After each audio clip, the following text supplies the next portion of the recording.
Ne manquez pas cette semaine à InfoCam. Pour la dernière semaine avant les élections municipales, nous vous présentons une partie du débat des deux candidats à la mairie pour la municipalité de Saint-Pacôme, Gervais Lévesque et Nathalie Lévesque.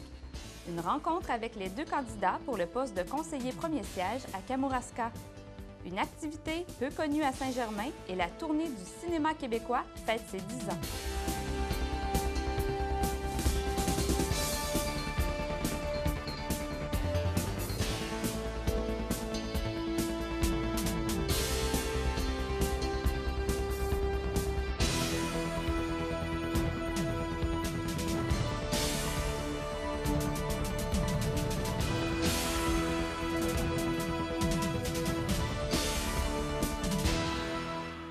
Bienvenue à votre bulletin local et régional InfoCam.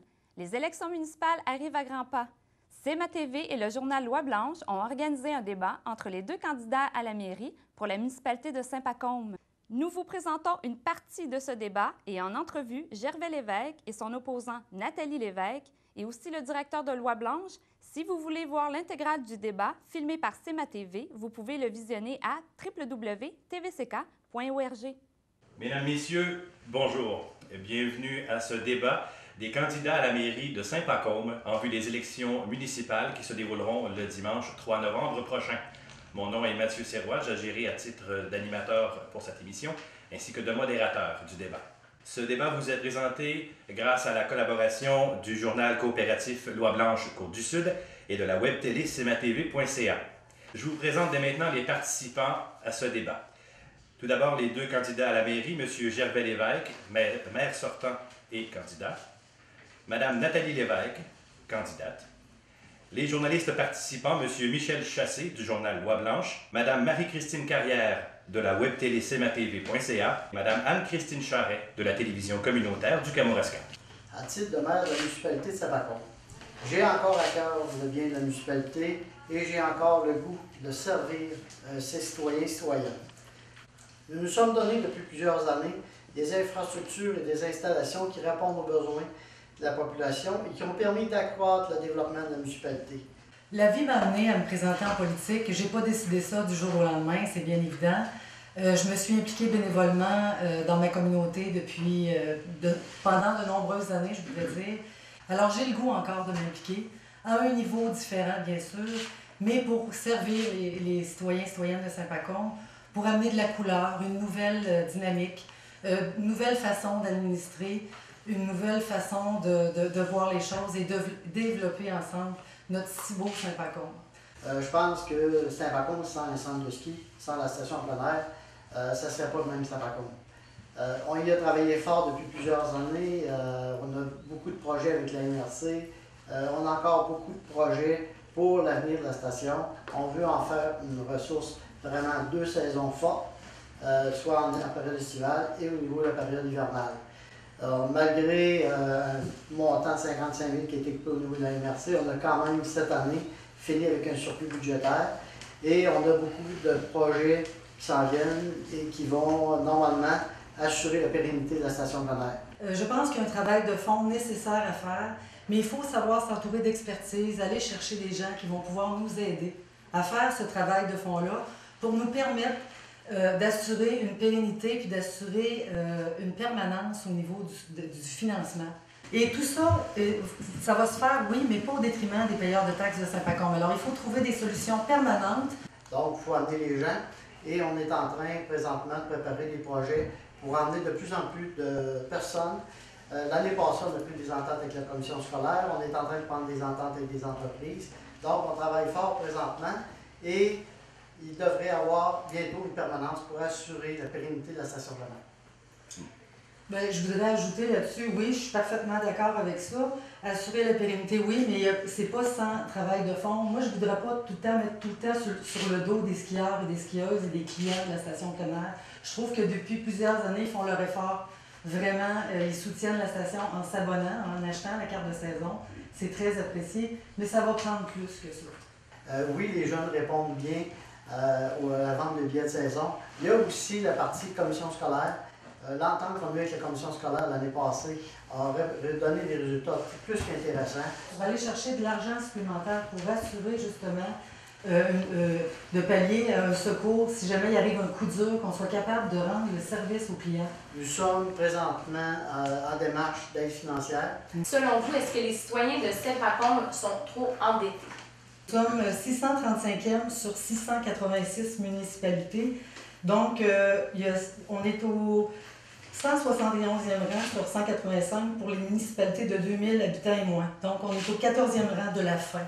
Un beau tableau ici qui nous démontre la baisse du capital que les gens doivent à Saint-Pacôme. Donc, c'est vraiment plus qu'intéressant. Il y a eu quand même beaucoup d'investissements. Quand on dit qu'on est endetté, oui, on est endetté. Par contre, il y a eu le réseau d'égouts et d'aqueducs en 97-98. Il y a aussi la zone industrielle qui a été développée. On a donné des services à la population.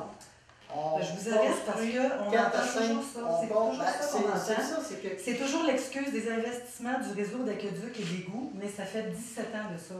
Est-ce qu'on peut passer à un autre appel? Je pense qu'on est... À partir de 2002... le réseau d'égouts et d'aqueducs, ça fait 16 ans qu'il est là. Est-ce que je peux terminer? Oui. En 2002, notre dette totale était de 3 460 000. Oui. Et en 10 ans, elle n'a pas cessé d'augmenter. Alors arrêtons d'excuser les investissements du réseau d'aqueducs et d'égouts. Est-ce que nous sommes la seule municipalité à investir dans cette municipalité et à développer? Je pourrais vous donner des municipalités de 12 à 13 5 qui ont 4 500, 4 800 de dette par habitant. Et je vous annonce qu'on va être en bas de 1,77 de beaucoup et probablement qu'on va se retrouver à 3 ou 4 municipalités plus hautes que nous au niveau de la charge fiscale nette que les citoyens vont avoir à payer. On n'est pas les seuls à vouloir développer. Et où notre richesse, nous autres, là-dedans, pour l'ensemble de la communauté de Saint-Pacôme? Et où la richesse? Dans le réseau d'aqueducs et d'égouts? La richesse, qu'on propose, c'est la consolidation aussi. La fermeture de l'escale laisse une note négative. Quelle sera votre priorité au chapitre de l'économie? On a des entrepreneurs, on a des entrepreneurs en construction, une compagnie de trosse, des confections de vêtements.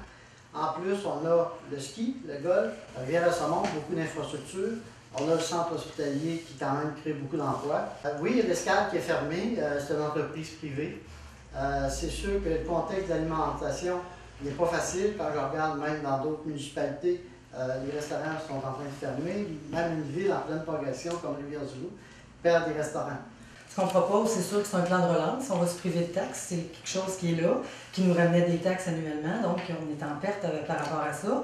On est en perte d'emploi, on est en perte au niveau de l'économie générale. On pourrait s'entourer des organismes de développement de la région, la MRC, CLD, SADC, etc., pour permettre la relance ou créer quelque chose de nouveau. C'est bien entendu qu'on ne pourra pas laisser cet espace-là vacant. C'est sûr que nous autres, notre équipe, ce qu'on propose, c'est de faire un état de la situation quand on va arriver au pouvoir, c'est bien entendu. La planification, on veut travailler avec des plans de développement, des plans d'aménagement, des plans d'immobilisation. On veut consolider ce qu'on a, finir ce qui est commencé. Vous avez commencé beaucoup de choses, il n'y a pas grand-chose de terminé à Saint-Pacôme. C'est tellement un beau village, mais qu'on pourrait tellement améliorer au bénéfice du plus grand nombre de citoyens. Puis améliorer la qualité de vie aussi des gens. Je me considère comme une femme de cœur, une femme d'action, et j'ai à cœur le développement et l'épanouissement de ma municipalité. Je suis fière d'être pacômienne, et ce que je souhaite, c'est de développer Saint-Pacôme pour que les citoyens soient fiers eux aussi. Je suis une personne d'équipe et une rassembleuse, et je crois sincèrement que si nous unissons nos forces, nous pourrons réaliser de belles et grandes choses.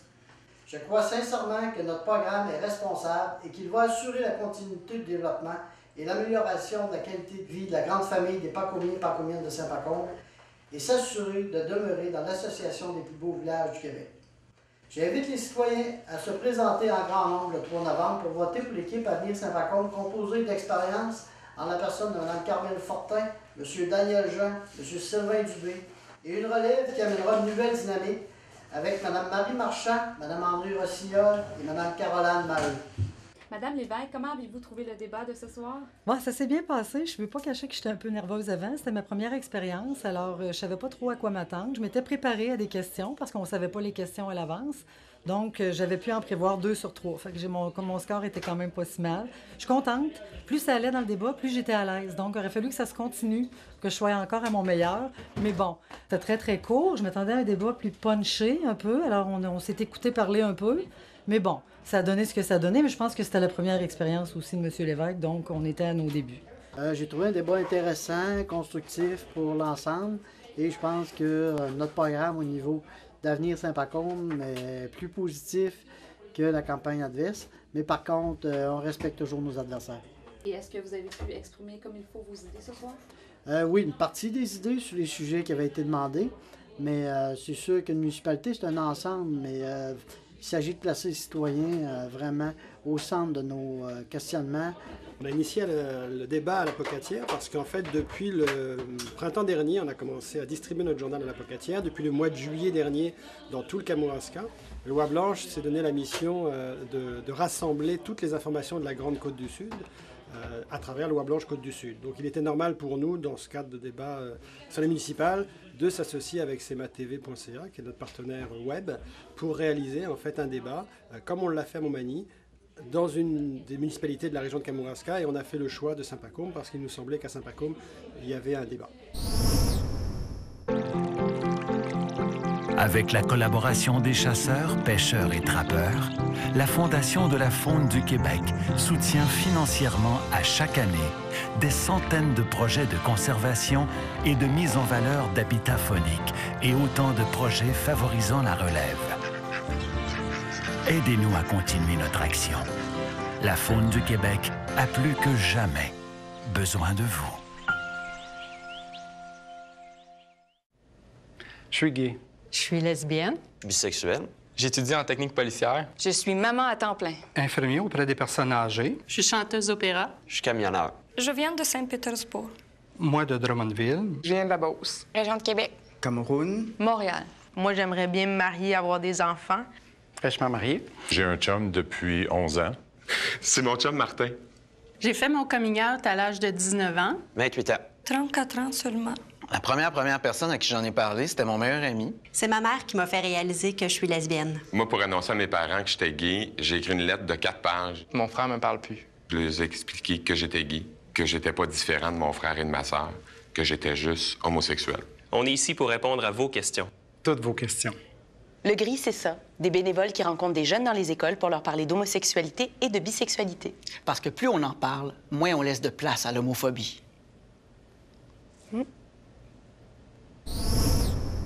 Nous sommes allés rencontrer 2 candidats pour le poste de conseiller premier siège de la municipalité de Kamouraska. Une campagne plus discrète, mais où le bien-être de leur municipalité leur tient à cœur. Je suis à Kamouraska depuis un peu plus de 20 ans maintenant. Je suis impliqué à la municipalité depuis le dernier mandat, donc 4 ans. Sinon, je suis agronome de formation, chimiste presque de profession, puisque j'ai commencé un laboratoire il y a 18 ans, Agro-Envirolab, à la Pocatière. J'ai 25 employés environ, c'est ainsi. Quel projet avez-vous participé dans votre premier mandat? À plusieurs projets. Entre autres, j'étais sur le CCU, le comité consultatif en urbanisme, qui s'occupe de patrimoine et de toutes les rénovations qui se font au village. J'ai participé à plusieurs débats, dont celui sur le presbytère, qui a été assez acrimonieux, mais qui est utile. J'ai participé aussi au comité de gestion de la garderie qui a été mise en place l'année passée ici à l'école à Kamouraska.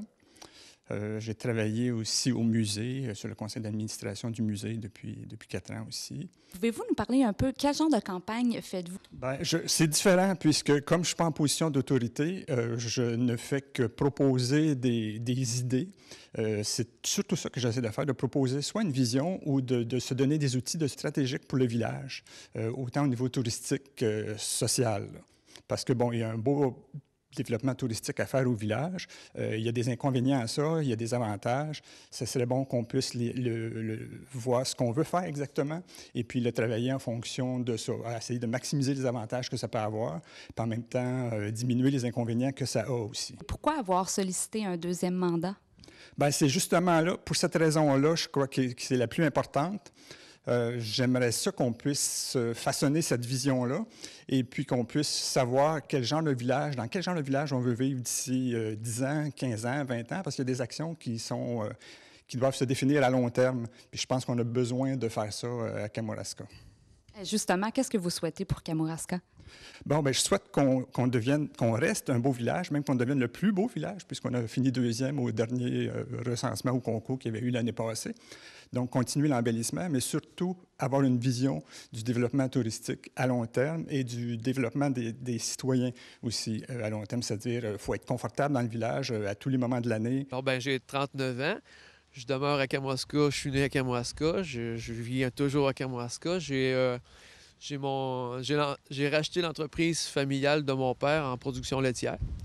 Fait que depuis ce temps-là, depuis 1995, depuis 2000, officiellement, que je suis propriétaire de la ferme. Et pourquoi avez-vous décidé de vous présenter comme conseiller de Kamouraska? Bien, depuis que je suis longtemps, depuis que j'ai 10, 12 ans, 15 ans, j'ai dans divers comités en agriculture. Puis là, je suis rendu d'un âge que j'ai plus le temps de m'impliquer dans ma paroisse. J'ai des projets, j'ai des idées, sauf que là, c'est tranquille. L'hiver ou à l'automne, il n'y a plus personne dans le village, c'est mort. Il me semble qu'on pourrait faire quelque chose ou que le village reste vivant autant l'hiver que l'été.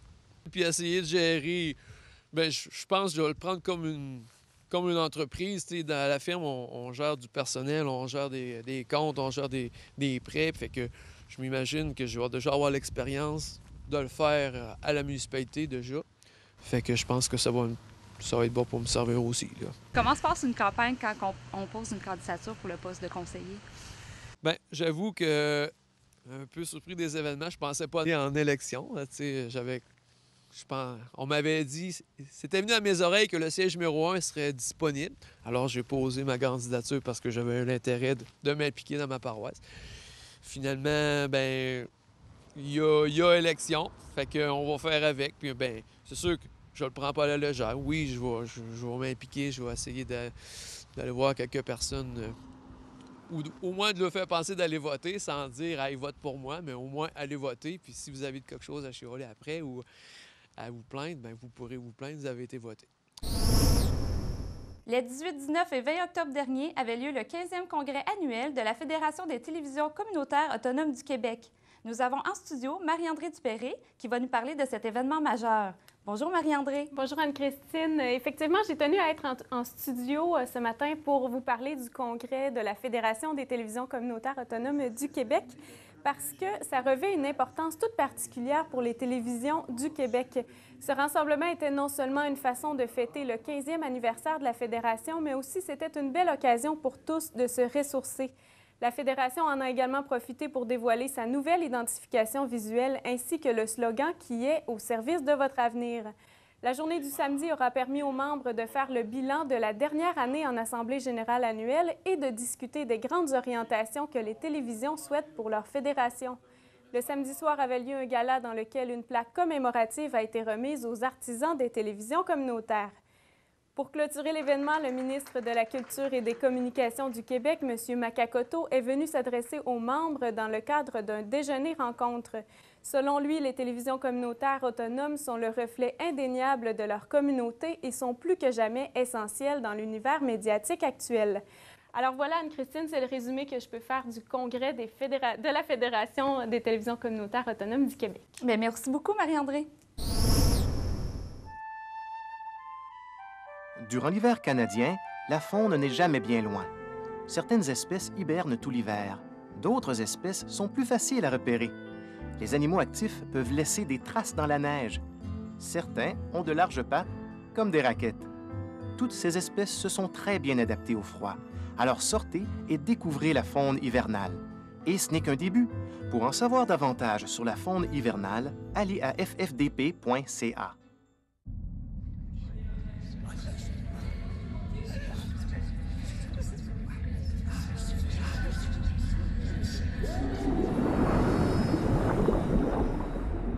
Avantdecraquer.com. Une activité peu connue se déroule à Saint-Germain. Nous avons rencontré Olivier Légaré, un des organisateurs de cet événement. À noter que la prochaine soirée se déroulera le 9 novembre prochain. Monsieur Légaré, pouvez-vous nous parler de l'activité qui se passe à Saint-Germain? Tous les deuxièmes samedis de chaque mois, on fait un événement qu'on appelle une veillée de danse calée. Puis, ça veut dire qu'on a des musiciens qui vont jouer de la musique traditionnelle. Puis avec un caleur qui va diriger les danses. Parce qu'une veillée de danse calée, on va faire des figures. C'est des groupes de personnes. On peut avoir des 7 carrés, des groupes de 4 couples qui vont faire des figures. Ils ont besoin d'être dirigés par notre caleur, c'est Denis Rancourt. Puis ça fait déjà presque 2 ans qu'on fait ce projet-là tous les mois. On avait pris une petite pause pendant l'été, mais on recommence la saison. Je crois, je l'ai dit, c'est le 2e samedi de chaque mois. On fait de la publicité par Facebook, puis aussi on en fait dans le placoteux. On a commencé à mettre des annonces. C'est ça. On se réserve le droit des fois de peut-être changer la date, mais on va faire de la publicité en conséquence. Et quelle clientèle vous ciblez? Nous autres, on regroupe tous les âges. C'est particulier à une veillée de danse, justement, parce qu'on dit que c'est intergénérationnel. Comme ici, en région, il y a quand même beaucoup de personnes assez jeunes, avec des enfants souvent. On a des gens de 2 ans avec leurs parents. Mais c'est intergénérationnel parce qu'on va chercher aussi des personnes plus âgées. On a déjà eu des personnes de 80 ans qui sont venues danser ici. Est-ce qu'il faut avoir de l'expérience en danse pour participer à ce genre d'activité-là? Je dirais que c'est pas nécessaire. Parce qu'à partir de 7h30, Denis fait un atelier pour expliquer les différentes figures qui vont se passer. C'est un atelier d'à peu près une demi-heure. C'est pour les débutants.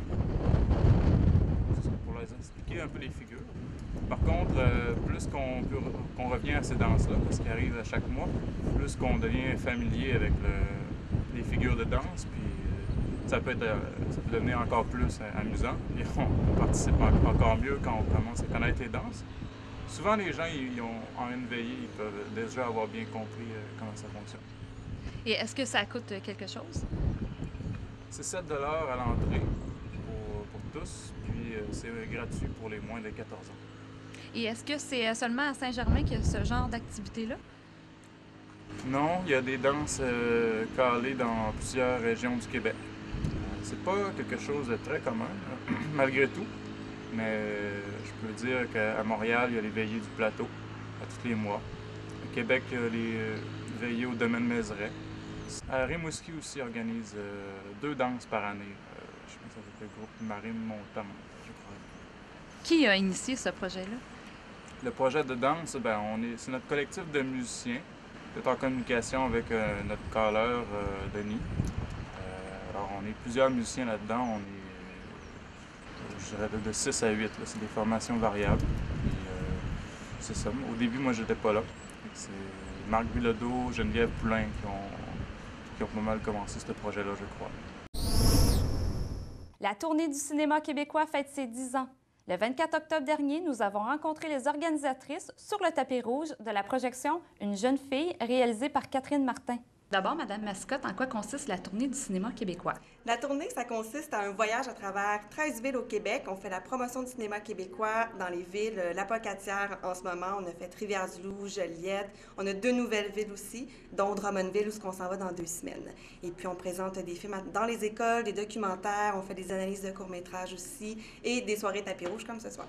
Et qu'est-ce qu'on peut s'attendre ce soir comme tapis rouge pour le 10e anniversaire? Pour le 10e anniversaire, on organise un cocktail en partenariat avec la ville de la Pocatière. Donc, dès 17h30, on convie les gens à venir manger des petites bouchées, prendre du vin, on va jaser entre nous. Puis ensuite, on a la projection du film Une jeune fille et Catherine Martin sera là aussi pour répondre aux questions du public. Et après 10 ans d'existence, où en êtes-vous? En fait, depuis 10 ans, on a parcouru 60 000 km, on a présenté près de 200 films québécois à travers le Québec. Fait que ça va super bien pour nous. On a beaucoup développé le marché scolaire aussi dans les écoles, qui est très, très, très important pour nous, justement, d'aller vers les jeunes puis de leur transmettre notre passion du cinéma québécois. Qui a initié la tournée du cinéma québécois? Mais la tournée est présentement produite par Québec Cinéma, qui est l'organisme qui produit, entre autres, les rendez-vous du cinéma québécois et la soirée des Jutras et la tournée. Et est-ce que vous avez d'autres partenaires qui vous aident à faire cette tournée? Oui, Sodec et Téléfilm Canada nous aident dans la tournée. Madame Demers, outre les projections sur grand écran, quel genre d'activité faites-vous aussi? Donc, la tournée offre aussi des ateliers de sensibilisation au cinéma québécois dans les écoles primaires, secondaires et au cégep. Donc, on présente des ateliers d'analyse de courts-métrages, des projections de courts-métrages ainsi que des projections de documentaires. Donc, à la Pocatière, nous avons présenté le film Les États-Unis du Canada avec Guylaine Marois qui était là pour donner une discussion Skype. Nous avons aussi présenté des courts-métrages sur l'heure du midi à l'ensemble des étudiants. Puis demain, nous allons faire une présentation d'une leçon de cinéma avec Sarah Fortin qui est cinéaste. Est-ce que vous pouvez nous parler aussi du film présenté ce soir, Une jeune fille? Oui, Une jeune fille, c'est un film réalisé par Catherine Martin. C'est l'histoire d'une petite fille qui doit vivre le deuil de sa mère et elle décide d'aller en Gaspésie, à l'endroit où sa mère avait pris une photo. Elle décide de retrouver ce lieu-là et là-bas, elle erre un peu jusqu'à ce qu'elle rencontre Sébastien Ricard, en fait, le personnage interprété par Sébastien Ricard, qui va l'accueillir, l'aider dans sa vie. Donc, c'est un très, très beau film sur le rapprochement entre les individus, sur la lumière qui peut émaner de situations dramatiques. C'est un très, très beau film, très touchant sur le retour en région. Du côté des sports, la Ligue de hockey Côte-Sud Le Placoteux a disputé 3 parties en fin de semaine dernière. Saint-Jean-Port-Joli l'a remporté 5-2 contre Saint-Pamphile. La Pocatière a été vaincue 5-11 contre Saint-Damien. Et une autre partie pour Saint-Jean-Port-Joli qui l'a remporté 7-0 à Saint-Pascal. Prochaine partie, le 1er novembre, Saint-Jean-Port-Joli recevra Saint-Pamphile et Saint-Pascal recevra la Pocatière. C'est ainsi que se termine le bulletin local et régional InfoCam. Merci d'avoir été avec nous et on se donne rendez-vous la semaine prochaine.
Mallette de Saint-Pascal est fière d'être associée à cette émission. Mallette, 470 Avenue Chapelot à Saint-Pascal, 88 492 3515. Pour nous faire part d'une nouvelle, des images ou suggestions de reportages, par téléphone le 88 492 2711, par télécopieur le 88 492 7498, par courriel à presse@commercial-tvck.org et par Internet au www.tvck.org.